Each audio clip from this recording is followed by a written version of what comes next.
Welcome. One of the events in King David's life, which we've often mentioned in these talks, is how his son Absalom chose to oppose him. Absalom gained popularity. He desired to have the wealth and the success and the power that his father had. So Absalom stirred up a revolution, and almost all of the people in Israel decided to support Absalom. They forced David and a group of about 3,000 men to leave Jerusalem. And David, without home, fled into the wilderness. That's the situation described in today's psalm also. It's Psalm 3. My name is Keith Simons. I'm a Bible teacher from England. I present these talks on how to understand the King James Bible using the Psalms. Today, as I say, we're going to be looking verse by verse and word by word at Psalm 3. The heading of Psalm 3, a Psalm of David, a psalm, a song. There's music to this psalm. It's a desperate psalm, but nevertheless it is a psalm of faith, a psalm of praising God, a psalm of giving honour to God. So it's a song to be sung with music, and it records when he fled from Absalom, his son. This son, who David loved, had proved a rebel, had turned against him, had gained the support of Israel's army except for that little group of 3,000 men who continued to support David. And David fled from them. He escaped across the Jordan. And then he prayed this prayer. Verse 1. Lord, how are they increased that trouble me? Many are they that rise up against me. So these were people that troubled David. They caused trouble for David. They rose up against him. They took their stand. They took their stand in opposition to David. And there were so many of them. At one time, David's enemies had seemed few. He was settled in his palace. He'd established his kingdom as a strong kingdom. He'd overcome the enemy nations which were round about him and installed in those places rulers who were loyal to him. But now there were so many enemies. Now, on every side of David, these enemies had increased, and they were taking their stand to oppose David. And they gave no hope for David. It looked like David's rule over Israel was finished, because, verse 2, many there be which say of my soul, there is no help for him in God. Many there be which say of my soul, my inner life. They look at me and they consider me hopeless. They consider that I'm in a weak and desperate situation. They consider that I've lost everything, even the help of God. That word, there is no help for him in God. That word help is the same as the word for salvation in the Hebrew language. What they were saying was, God isn't going to rescue him this time. God might have rescued him in the past. God may have supported him in the past, but David's rule is over. Therefore, God is not going to be his salvation, his place of safety anymore. God is not going to be the one who rescues him from this experience. David is lost, and his cause is defeated. And with that desperate thought, David pauses, and with this word Selah, it seems to mean a musical pause, but some people say, well, it's a word to praise God.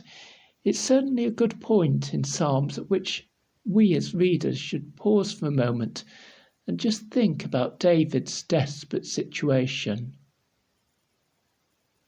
Verse 3, but what was David thinking in this?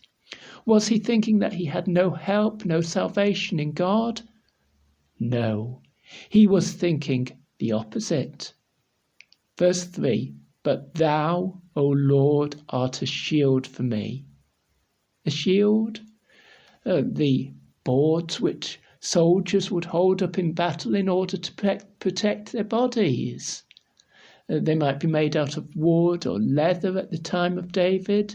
There's mentions of gold ones at the time of David as well, but they were for ceremonial purposes. They were to look impressive. But the real shields were boards that soldiers would hold up, and then an enemy's arrow couldn't shoot them because, of course, the arrow would hit against the board instead of against their bodies. But thou, O Lord, art a shield for me. God, you're my protection now. Yes, there's still 3,000 men who are loyal to me. I'm not depending on them. God, I'm depending on you because you are like the shield that goes around me, that protects my body. Yes, there are tens of thousands of people who want to see me dead, who would gladly kill me. But my defense, God, is you. Once, when I was the great king, I had glory, majesty, power, honor. Once my head was lifted up, my name was honorable. Once people thought me a truly great man. But now I can turn to none of these things. The wealth I had and the honor I had no longer protect me. People no longer consider me important. They see me as a nuisance. So I turn to you. God, just as you are my shield, my protector, you're my glory. My greatness is in you. It's on you that I depend. It's on you that I trust. And if it is your will, you will once again give greatness and honor to me. You will restore me again to my kingdom. You will lift up my position like someone who lifts up someone else onto a place of honor. God, you are the great one. And if I am to rule, David thinks to himself, then you must do it. You must lift up my head. You must place me in that position of honor. But in this situation of such great danger, what am I doing? Says David. I'm trusting God. Verse 4. I cried unto the Lord with my voice, and he heard me out of his holy hill. I cried unto the Lord. Yes, my prayer was a desperate prayer, but it was a prayer with confidence because I cried unto the Lord. I cried to the living God. I prayed to the God who made heaven and earth and everything in it. I prayed to the God who protected me right through my life up till now and who will continue to protect me. I cried unto him with my voice. This wasn't a silent prayer. I prayed aloud. I didn't care who heard that I was praying. I was glad, if anything, for them to know that I was praying to God in this situation. But my prayer wasn't for their benefit. It was for God. And so, aloud, I prayed to him. And God heard me. He heard me out of his holy hill.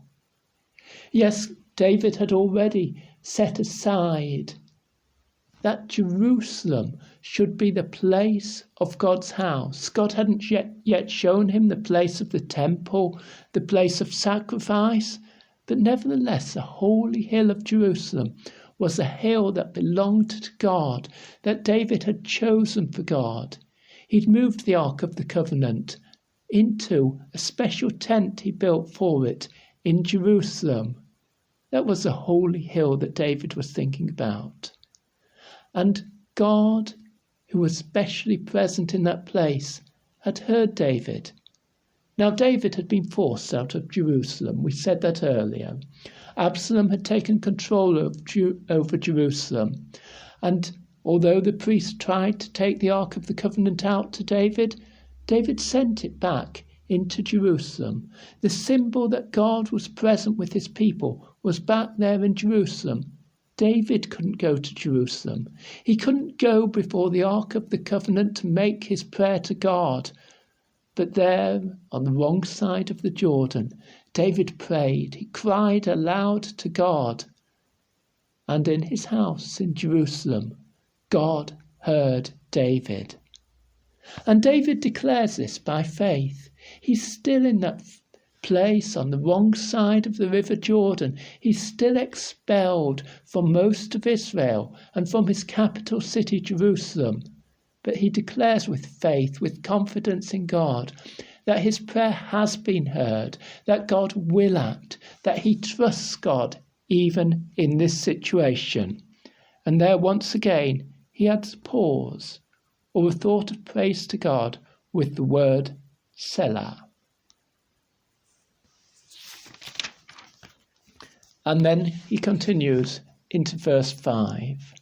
This is a morning prayer. It's a prayer for the morning, for early in the day when the sun rises, because David tells of how he got through that night, that desperate night when he could have been so worried about all these tens of thousands of enemies against him.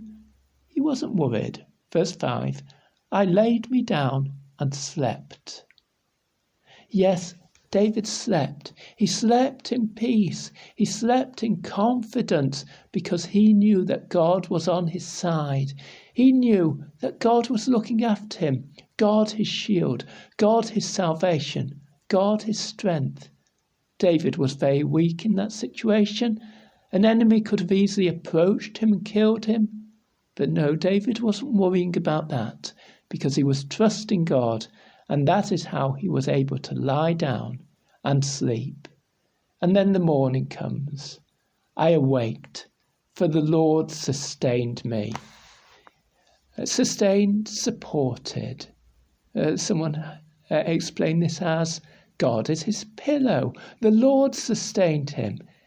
He slept well because he had God to rest on. And he woke up because the Lord had looked after him through the night. He hadn't died, an enemy hadn't attacked him. God had protected him there. And in the coming battle, he was confident that God would protect him. Yes, there were 3,000 soldiers who supported David. And there were tens of thousands of people who supported David's enemy, Absalom, his son who was opposing him. But David remembers his God, and he has such confidence in God. He declares, verse 6, I will not be afraid of 10,000s of people that have set themselves against me round about.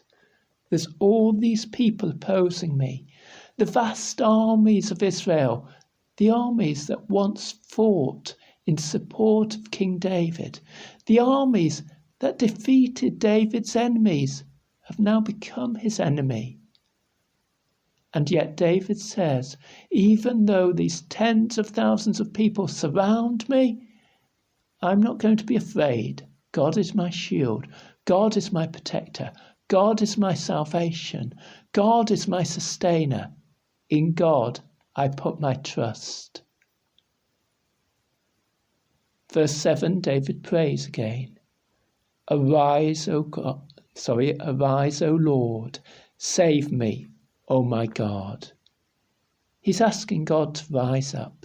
He's asking God, therefore, to act in strength against his enemies, to powerfully show that he is God in this situation, to powerfully show that God is in control and God is working on David's behalf. He prays to God, save me, rescue me from this situation. And then he makes a bold declaration. For thou hast smitten all mine enemies upon the cheekbone. Okay, to smite means to hit. Thou hast smitten, you've hit my enemies on the cheekbone. What does that mean? Well, suppose you hit someone on the side of their face, the cheek. Well, you're showing that you utterly disrespect that person. You're showing that you think them shameful to smack them on the side of the face. And you're showing that they are They might think themselves strong or powerful. You're showing that they're weak, that they couldn't even defend their own face from attack. And if you hit them really hard, if you hit them with a stick or something, then you will break their teeth. And for David, this becomes an interesting word picture, because he's thought of hitting someone on the cheek, and then he adds, "Thou hast broken the teeth of the ungodly." This has become a word picture now, because David is not really thinking about people anymore, so much as he's thinking about wild animals and how a lion attacks other animals with its teeth. It grabs onto those animals, it tears them apart. That is their power to cause trouble, to cause pain through their teeth. And if God has broken the teeth of this cruel enemy, God has taken the power away from this cruel enemy. Like a lion that has no teeth, what can it do to attack another animal? God has taken away their strength. Firstly, God smites them upon the cheekbone. He shows them that their behaviour is utterly shameful and that they have no power against them. And then in doing that, he breaks their teeth. He leaves them utterly weak and powerless. They who had spoken such proud words against David, they who'd spoken such proud words against God, remember what they said in verse 2, "There is no help for him in God." And now God's attacked them, and he's attacked their mouth, as it were. He's broken their teeth. They can no longer speak. They can no longer say these words. Their power is taken from them because God has risen up to oppose them. And so David declares in verse 8, "Salvation belongeth unto the Lord." Remember what they said in verse 2, "There is no help for him in God." The Hebrew was, "There is no salvation for him in God." And now David contradicts that directly. He says, "Salvation belongeth unto the Lord." Salvation means rescue and safety. Yes, salvation is the Lord's. My rescue, my safety doesn't come from my strength or the strength of my army, the small group of soldiers who are still supporting me. No, my rescue, my safety, my protection comes from God himself. It is only God who can save his people. It's only God who can rescue them. It's only God who can make them strong and achieve his promises and his purposes in their lives. They have to depend on him totally. They have to look to him because salvation belongeth unto the Lord. Then David adds, "Thy blessing is upon thy people." Now look at that word "is" carefully, and you'll see that it's in slanted type, italics. The King James translators did that deliberately when there was no Hebrew word that they were translating. They thought they had to add a word in order to make sense in English. "Thy blessing is upon thy people" could be translated, "Thy blessing be upon thy people." David is blessing God's people. David is declaring the goodness and the kindness that God will show to his people. Who were God's people? Israel. Israel are God's people. And David says of them, "Thy blessing be upon thy people." David calls God's blessing upon them. But who were David's enemies at this time? Well, the tens of thousands of people from Israel who were opposing him. The vast majority of Israel had turned against David, and yet David, having declared his own salvation in God, blesses Israel's people. He says to God, "Thy blessing is upon thy people." So instead of their cursing, David is blessing Israel's people. They were cursing him. There is no help for him in God. Verse 2. And he was blessing them. Thy blessing is upon thy people. Father, forgive them, prayed Jesus. They know not what they do. David didn't want Israel's people to suffer. They had turned against him. They were causing such trouble for him. They wanted to kill him. Yet David's thoughts were entirely good and kind and generous towards them. David loved Israel's people. David prayed and eagerly asked God to show his blessing to them.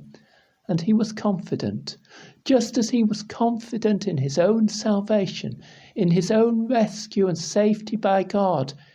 He was confident that Israel's people remain the people of God, and that God's blessing remains upon them, and that God will do good things in their lives. So he called upon God to do that good thing, to show his help to Israel's people. They were rebelling against David and against God. Then God he calls on to turn them back, to turn their hearts back to the living God, to David's God, to the God of Israel. And so David concludes with a final word of praise or of pause, Selah. Please write to me. My email address is 333kjv@gmail.com. That is 333kjv@gmail.com. I would love to hear from you. But for the moment, let me read to you the whole of Psalm 3. A psalm of David when he fled from Absalom, his son. Lord, how are they increased that trouble me? Many are they that rise up against me. Many there be which say of my soul, there is no help for him in God. Selah. But thou, O Lord, art a shield for me, my glory, and the lifter up of mine head. I cried unto the Lord with my voice, and he heard me out of his holy hill. Selah. I laid me down and slept. I awaked, for the Lord sustained me. I will not be afraid of 10,000s of people that have set themselves against me round about. Arise, O God, arise, O Lord, save me, O my God, for thou hast smitten all mine enemies upon the cheekbone. Thou hast broken the teeth of the ungodly. Salvation belongeth unto the Lord. Thy blessing is upon thy people. Selah.